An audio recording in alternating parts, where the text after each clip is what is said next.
பாரம்பரிய உரிமையான ஜல்லிக்கட்டு நடத்துவதற்குரிய தடை முழுமையாக தமிழக அரசினுடைய அவசர சட்டத்தின்படி நீக்கப்பட்டிருக்கிறது என்பதை மகிழ்ச்சியோடு தெரிவித்துக் கொள்ள கடமைப்பட்டிருக்கிறேன். வரும் சட்டமன்ற கூட்டத்தொடரில் 23ஆம் தேதி தொடங்க இருக்கின்ற சட்டமன்ற கூட்டத்தொடரில் அதற்குரிய சட்ட முன்வடிவு வரைவு கொண்டுவரப்பட்டு சட்டமன்ற கூட்டத்தொடரில் அது முழுமையான சட்டமாக நிறைவேற்றப்படும் என்பதனையும் தெரிவித்துக் கொள்கிறேன்.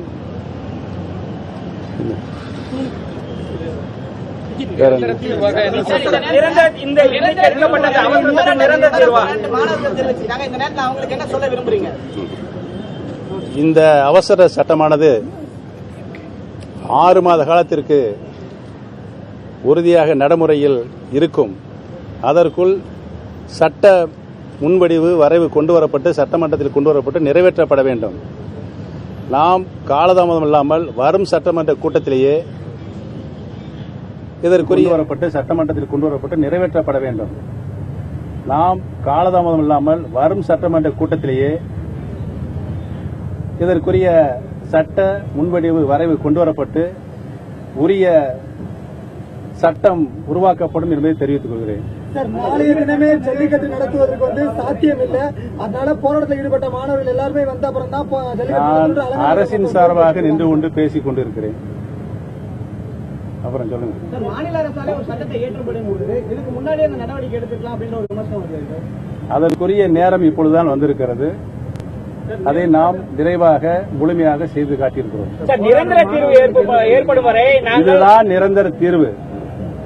சார், இப்ப வர்தா புயல் பாதிப்புல தொடங்கி தற்போது வரை இந்த அவசரம் கொண்டு வந்ததுல எங்களுடைய பங்கு அப்படின்றது முதலமைச்சரா உங்களுடைய பங்குன்றது ரொம்ப முக்கியத்துவமாக தான் பார்க்கப்படுது.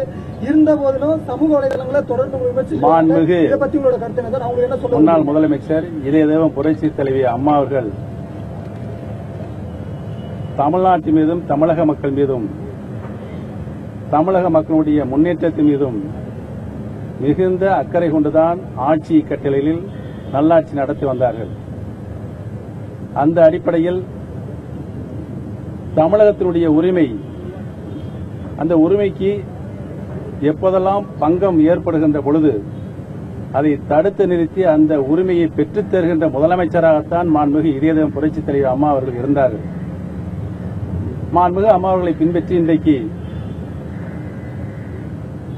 தமிழக அரசின் சார்பாகவும் மாண்புமிகு கழக பொதுச் செயலாளர் மரியாதைக்குரிய சின்னம்மா அவர்களும் பாரத பிரதமர்களுக்கும் தொடர்ந்து ஜல்லிக்கட்டு நடத்தப்பட வேண்டும் என்ற கருத்தினை வலியுறுத்தி தொடர்ந்து கடிதம் எழுதப்பட்டிருக்கிறது. ஆகவே அனைத்து இந்திய அண்ணா திராவிட முன்னேற்ற கழகமும் கழக அரசும் ஜல்லிக்கட்டிற்கு இருந்த தடையை நீக்குவதற்கு மாண்புமிகு அம்மா அவர்கள் தொடர்ந்து 2006 போராடி வந்திருக்கிறார் என்பது வரலாறு. நான் என்னுடைய அறிக்கையில் அதை குறிப்பிட்டிருக்கிறேன்.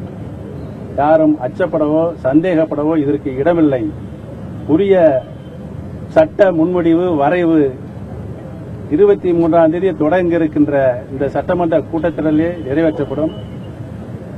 நான் கடந்த 2 தினங்களுக்கு முன்பாக நம்முடைய பாரத பிரதமர்கள் சந்தித்து அவர்களிடம் தமிழகத்தினுடைய பாரம்பரிய உரிமையான ஜல்லிக்கட்டை நடத்துவதற்குரிய முக்கியத்துவத்தினை எடுத்துரைத்த உடனேயே தமிழக அரசு அதற்குரிய முயற்சிகளை மேற்கொண்டால் உறுதியாக மத்திய அரசு அதற்கு துணை நிற்கும், இணைந்து நாங்கள் எங்களுடைய பணியை செய்வோம் என்று உத்தரவாதம் அளித்ததன் பேரில் இன்றைக்கு இந்த சட்டம் கொண்டுவரப்பட்டிருக்கிறது, அவசர சட்டம் கொண்டுவரப்பட்டிருக்கிறது.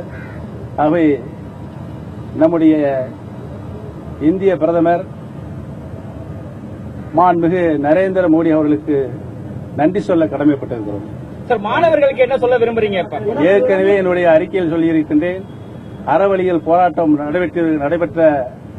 நடத்திக் கொண்டிருந்த நம்முடைய மாணவ செல்வங்களுக்கும் இளைஞர்களுக்கும் பொதுமக்களுக்கும் கட்டுப்பாடு காத்து சட்டத்தின் வழி நின்று எந்தவித சட்ட ஒழுங்கு பிரச்சினைக்கும் ஈடுபடாமல் அறவழி போராட்டம் நடத்திய மாணவர்கள், இளைஞர்கள், பொதுமக்களுக்கு ஏற்கனவே நான் அறிக்கையின் மூலமாக நன்றி சொல்ல நன்றி சொல்லியிருக்கிறேன். மீண்டும் மீண்டும் நான் நன்றி சொல்ல கடமைப்பட்டிருக்கிறேன். சார், இப்ப இந்த போராட்ட காலத்துல அதிக அளவுல மாநில அரசு விமர்சனம் செய்யப்பட்டது. இது எதுக்கான காரணம் சொல்லுங்க. பொது வாழ்க்கையில் இருந்தால் விமர்சனங்கள் வரத்தான் செய்யும். விமர்சனங்களை தாங்கிக் கொண்டிருந்த மனப்பக்குவம் இருக்க வேண்டும் என்று பேரறிஞர் அண்ணா அவர்களை எங்களுக்கு பாடம் சொல்லிக் கொடுத்திருக்கிறார். மத்திய குழு நாளைக்கு வருது சார்.